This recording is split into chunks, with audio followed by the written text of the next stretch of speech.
ভাবুন তো, একটা পুরনো নোটবুক আর তার ভেতরে পাওয়া গেল 25টা রহস্যময় কোড। আমাদের আজকের মিশনটা কিন্তু ঠিক এইটাই। আমরা এর মধ্যে থেকে কয়েকটা বেছে নিয়ে সমাধান করব, আর এর মাধ্যমে কোড ভাঙার কিছু দারুণ কৌশলও শিখে নেব। এটা কিন্তু একটা বেশ ফাস্ট পেসড মিশন হতে চলেছে, তাই মনোযোগ ধরে রাখুন। এই যে দেখুন, এগুলোই সেই নোটবুকের পাতা। এখানে প্রত্যেকটা লাইনে রয়েছে এক একটা চ্যালেঞ্জ।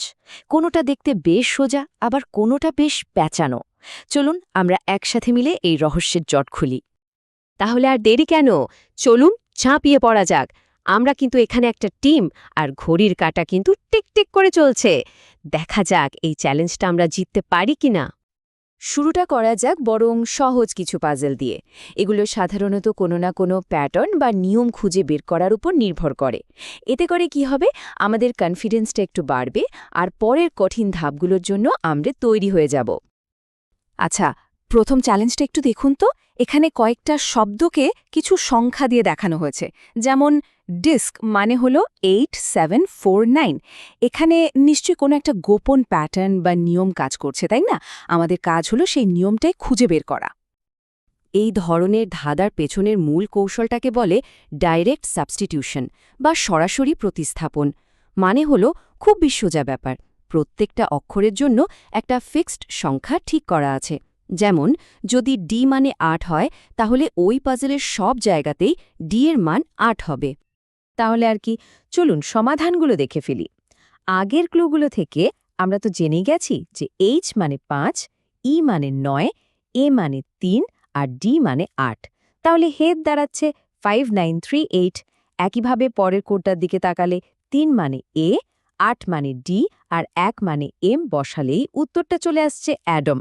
ব্যাপারটা হলো একবার শুধু নিয়মটা ধরে ফেলতে হবে, তারপর দেখবেন সমাধান করা কত সহজ। বাহ, প্রথম রাউন্ড তো বেশ সহজেই আমরা পার করে ফেললাম। এখন কি একটু কঠিন কিছুর জন্য তৈরি?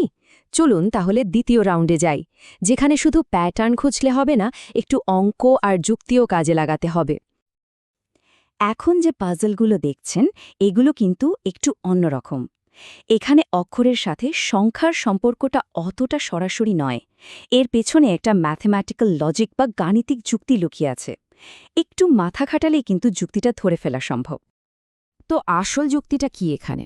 এখানে প্রত্যেকটা অক্ষরের পজিশনাল ভ্যালু, মানে বর্ণমালায় তার অবস্থান কত নম্বরে, সেটাকে যোগ করা হয়েছে।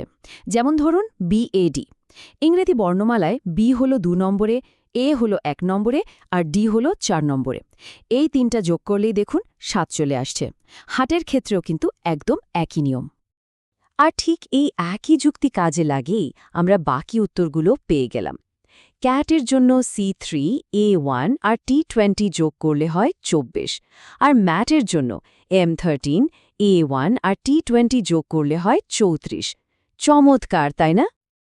আচ্ছা, একজন ভালো কোড ব্রেকার কিন্তু শুধু কোড ভাঙতেই জানে না, সে এটাও বোঝে যে কোন কোডটা আসলে ত্রুটিপূর্ণ বা সমাধান করাই সম্ভব না। চলুন সেরকমই একটা মজার উদাহরণ দেখি। দেখুন, প্রথম দেখায় এটাকে কিন্তু আর 5টা সাধারণ পাজেলের মতোই মনে হচ্ছে, তাই না? এখানেও কিছু শব্দ আর সংখ্যার মধ্যে সম্পর্ক খুঁজে বের করতে হবে। কিন্তু এখানে ছোট্ট একটা সমস্যা লুকিয়ে আছে। সমস্যাটা ঠিক কোথায় সেটা বোঝার জন্য এই দুটো লাইনকে একটু পাশাপাশি রেখে দেখুন তো। দ্বিতীয় লাইনে বিউটিফুল শব্দটা আছে, আবার তৃতীয় লাইনেও বিউটিফুল শব্দটা আছে, কিন্তু সংখ্যাগুলো খেয়াল করেছেন? আর এই তো, এখানেই ধরা পড়ে গেল আসল গলতটা। একই শব্দ বিউটিফুলের জন্য একবার 4 ব্যবহার করা হয়েছে, আবার আরেকবার 7। একটা ঠিকঠাক কোডে এমন অসঙ্গতি থাকতেই পারে না। তার মানে এই কোডটা আসলে ত্রুটিপূর্ণ। মাথায় রাখতে হবে, এই ভুলটা খুঁজে বের করাও কিন্তু কোড ব্রেকিংয়েরই একটা বড় অংশ। আমরা কিন্তু একদম শেষের দিকে চলে এসেছি। আর মাত্র কয়েকটা পাজল বাকি। চলুন ফাইনাল রাউন্ডের জন্য পুরো মনোযোগটা দিই আর এই চ্যালেঞ্জটা শেষ করি। এটা আমাদের শেষ চ্যালেঞ্জ, আর সম্ভবত সবচেয়ে ইন্টারেস্টিং পাজলগুলোর একটা। এখানে 3টে বাক্য আর 3টে সংখ্যা সেট দেওয়া আছে। আমাদের লক্ষ্য হল অ্যান্ড শব্দটার জন্য কোন সংখ্যাটা ব্যবহার করা হয়েছে সেটা বের করা। এই ধাঁধাটা সমাধান করতে হলে আমাদের একটু গোয়েন্দার মতো করে ভাবতে হবে। প্রথমে 1 নম্বর আর 3 নম্বর বাক্যটা খেয়াল করুন। দুটোর মধ্যেই কমন শব্দ হল গুড, আর কমন সংখ্যা হলো 5, তার মানে গুড হলো 5। এবার 2 আর 3 নম্বর বাক্য দেখুন, এখানে কমন শব্দ ব্যাড আর কমন সংখ্যা 3, তাহলে ব্যাড হলো 3। এখন শেষ লাইনে যদি গুড ইকুয়াল টু 5 আর ব্যাড ইকুয়াল টু 3 হয়, তাহলে অ্যান্ডের মান কি হতে পারে? অবশ্যই 8। আর এভাবেই একদম যুক্তি দিয়ে আমরা আমাদের ফাইনাল উত্তরটা পেয়ে গেলাম। অ্যান্ড শব্দটির মান হল 8। শেষ কোডটাও কিন্তু আমরা সফলভাবে সমাধান করে ফেললাম। তো এই যে এতগুলো কোড আমরা সমাধান করলাম, এতে কিন্তু আমরা শুধু কয়েকটা ধাঁধার উত্তরই বের করিনি, বরং কোড সমাধানের কিছু খুব গুরুত্বপূর্ণ কৌশল শিখেছি, যা আমাদের টুলকিটে যোগ হয়ে গেল। এই পুরো জার্নিতে আমরা কিন্তু কয়েক ধরনের লজিক বা কৌশল ব্যবহার করেছি। ডাইরেক্ট সাবস্টিটিউশন থেকে শুরু করে অক্ষরের পজিশনাল ভ্যালু যোগ করা, আবার বাদ দেওয়ার প্রক্রিয়ার মাধ্যমে সঠিক উত্তরে পৌঁছনো, এই প্রত্যেকটাই কিন্তু কোড ভাঙার একটা শক্তিশালী অস্ত্র। এমনকি একটা ত্রুটিপূর্ণ কোডকে চিনে ফেলাও যে একটা জরুরি দক্ষতা, সেটাও আমরা দেখলাম। এখন তো কোড ভাঙার এই দারুণ কৌশলগুলো আমাদের জানাই হয়ে গেল।